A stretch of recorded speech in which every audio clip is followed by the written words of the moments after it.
The live TV, सच सबसे आगे। नमस्कार, मैं हूं रंजीत झा और आप देख रहे हैं द लाइव टीवी। चौतरफा मार झेल रहे इजराइल को एक और बड़ा झटका लगा है। यह झटका ठीक उस वक्त लगा है जब इजराइल फिलिस्तीन से जंग लड़ रहा है, तो दूसरी तरफ इजराइल के सबसे बड़े पोर्ट हाइफा पोर्ट पर धमाका हुआ है। और यह बड़ा धमाका जिस कारण से हुआ है वो भी बेहद भयावह है। पता चला कि वहां हथियारों का बड़ा जखीरा था और इस जखीरे को ही उड़ा दिया गया है। इजराइल के हाइफा पोर्ट को भयंकर नुकसान की खबर भी बताई जा रही है। हालांकि इस मामले में कई रिपोर्ट भी सामने आने लगे हैं। तो सबसे पहले आप जरा टीवी 9 भारतवर्ष की यह रिपोर्ट देखिए, क्या जानकारी है। इजराइल के हाइफा पोर्ट के पास धमाका, इस वक्त की बड़ी खबर। धमाके के बाद 20 फीट से ज्यादा उठी लहरें। तो सुन लिया आपने, अब यहां से एक हिस्सा और सुनिए। इस धमाके की वजह क्या है? क्या हमास के लड़ाकों ने हमला कर दिया? क्या रॉकेट या मिसाइल दागे गए, या फिर हाइफा पोर्ट पर धमाका करना पड़ा है?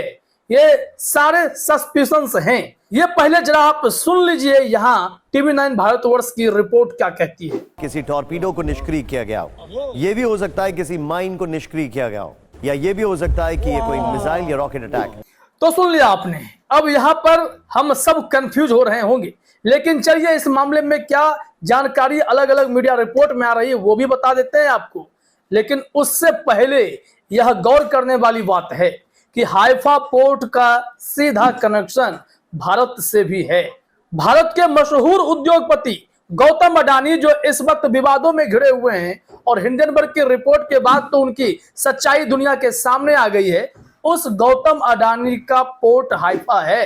हाइफा पोर्ट का अधिग्रहण भी गौतम अडानी ने कर रखा है। जैसे ही इजराइल और हमास की जंग शुरू हुई तो उस वक्त ही यह खबर आ गई थी कि हाइफा पोर्ट पर भी अब खतरा है। हाइफा पोर्ट पर काम करने वाले कर्मचारी भी एकदम से खतरे से घिरे हुए हैं। और यह खबर जैसे ही मीडिया में आई, अडानी के पोर्ट्स के शेयर लगातार गिरते चले गए। 5% तक शेयर उनके टूट गए। लेकिन बाद में अडानी ने सफाई दी कि हमारे कर्मचारी वहां सुरक्षित हैं, टेंशन की कोई बात नहीं है। लेकिन अब जो खबर आई है कि हाइफा पोर्ट पर बड़ा धमाका हुआ है, यह धमाका क्या कहता है? इस धमाके को लेकर टीवी 9 पर तो जो भी पत्रकार ने बताया है उसमें तमाम संभावनाएं रख दी गई कि ऐसा भी हो सकता है कि कोई माइंस उड़ाया गया हो या फिर वहां विस्फोट कराया गया हो। लेकिन रॉकेट मिसाइल की भी बात उन्होंने कर दी है। हमने इस संबंध में खबर तलाशने की कोशिश की, क्या इन सब में से कोई पहलू है? क्या इसमें इजराइल का ही हाथ है, या फिर हमास ने ऐसा कुछ किया है, या फिर हिजबुल्लाह ने ऐसा कुछ कर दिया? किसी ने हाइफा पोर्ट को टारगेट क्यों कर लिया? हाइफा पोर्ट पर तो गौतम अडानी साहब का भी वहां हक है, उन्होंने तो अधिग्रहण कर रखा है। भारत में इस अधिग्रहण को लेकर भी सवाल खड़े हुए थे और विवाद तो लगातार गौतम अडानी के पीछे है। और फिर अब जब हाइफा पोर्ट पर धमाके की खबर आई है तो गौतम अडानी की नींदें भी उड़ी होंगी। लेकिन टाइम्स ऑफ इजराइल ने, और फिर जो हमारे पास है यूके न्यूज yahoo.com पर रिपोर्ट है, इसको हमने देखा तो पता चल रहा है कि इजराइल में ही ये कंट्रोल्ड एक्सप्लॉजन कराए गए हाइफा पोर्ट पर। आखिर क्यों? वजह यह सामने रही कि वहां पर कोई संदिग्ध वस्तु दिखाई पड़ी जो हथियारों का एक जखीरा हो सकता है, ऐसा कुछ बताया गया है। तो चलिए उस रिपोर्ट को भी देखते हैं, उसमें क्या कुछ जानकारी है, ताकि यहां पर सारी चीजें स्पष्ट हो जाएं। जरा देखिए अपने स्क्रीन पर, हेडलाइन में याहू न्यूज यानी यूके न्यूज की तरफ से लिखा गया है, Israeli authorities conduct controlled explosion of suspicious object in Haifa. Haifa port पर एक सस्पिशियस ऑब्जेक्ट पाया गया। अब इस ऑब्जेक्ट को उड़ाने के लिए वहां पर जो धमाके किए गए हैं वो कंट्रोल धमाके बताए जा रहे हैं। इससे किसी को नुकसान नहीं हुआ है। लेकिन वहां किसका हथियार रखा हुआ था, और इस हथियार को उड़ाने का मकसद क्या था? क्या यहाँ पर कुछ बड़ा खेल होने वाला था? तमाम ऐसे सवाल यहाँ उठने लगे हैं। तो चलिए जरा देखते हैं इस रिपोर्ट में आगे जानकारी क्या है। इसे हम जरा ट्रांसलेट करते हैं हिंदी में, ताकि आप समझ सकें कि यहाँ पर जानकारी क्या मिल रही है। स्थानीय मीडिया की रिपोर्ट के अनुसार इजरायली अधिकारियों ने कहा कि उन्होंने शुक्रवार 3 नवंबर को उत्तरी बंदरगाह शहर हाइफा के तट पर एक नियंत्रित विस्फोट किया। टाइम्स ऑफ इजराइल के अनुसार पुलिस ने कहा कि उन्होंने संदिग्ध वस्तु में विस्फोट करने से पहले क्षेत्र को साफ कर दिया था, जिसमें बड़े हथियार शामिल थे, लेकिन पदार्थ स्पष्ट नहीं था। यहां पर शक की बात हुई कि उस संदिग्ध वस्तु में कुछ भी हो सकता है, हथियार भी हो सकता है, इससे इनकार नहीं किया गया है।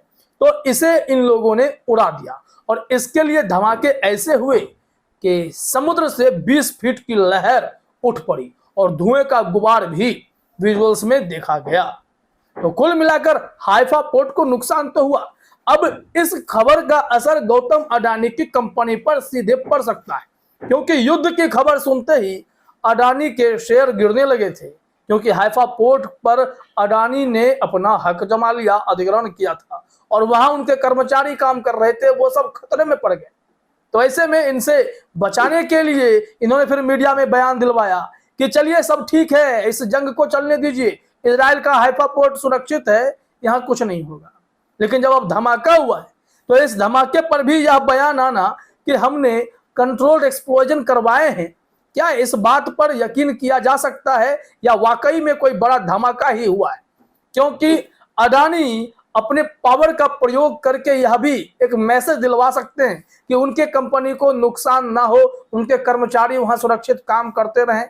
जबकि स्थानीय पुलिस का कहना है कि उस इलाके को पहले इन लोगों ने खाली करवाया और उस वस्तु को जो एक्सप्लोजिव के सहारे उड़ा दिया गया, ताकि जो भी चीज हो वो वहीं खत्म हो जाए। और समुद्र में 20 फीट की लहरें भी देखी गई। यहां बताया जा रहा है कि शहर के एक रेस्तरां से इनेबल एलन केब द्वारा फिल्माए गए फुटेज में शुक्रवार दोपहर को विस्फोट के बाद हवा में पानी बढ़ता हुआ दिखाई दे रहा है। यानी कि वो जो लहर 20 फीट की उठी थी उसके बारे में चर्चा हो रही है। और क्रेडिट यहाँ लिखा हुआ स्टोरी फुल के माध्यम से इनेबल एलकेब, उनके वीडियो को यहाँ क्रेडिट दिया गया है। तो कुल मिलाकर खबर यही है कि इजराइल और फिलिस्तीन की जंग के बीच एक और जहां हमास इजराइल को मुंहतोड़ जवाब दे रहा है, उनके साथ हिजबुल्लाह भी अब सीधे तौर पर खुलकर इजराइल पर हमला करने लगा है। बाकी अन्य देश भी इजराइल पर टूट पड़े हैं। ईरान ने तो खैर खुली चुनौती इजराइल को भी, अमेरिका को भी दे डाली है।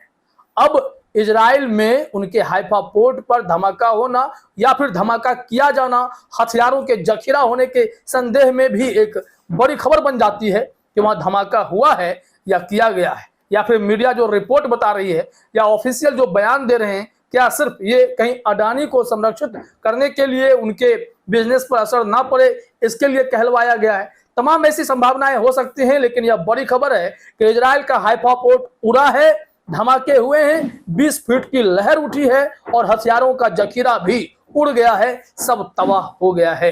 फिलहाल इस वीडियो में तो नहीं, आप सभी का हमसे जुड़ने के लिए बहुत बहुत धन्यवाद। द लाइव टीवी, सच सबसे आगे।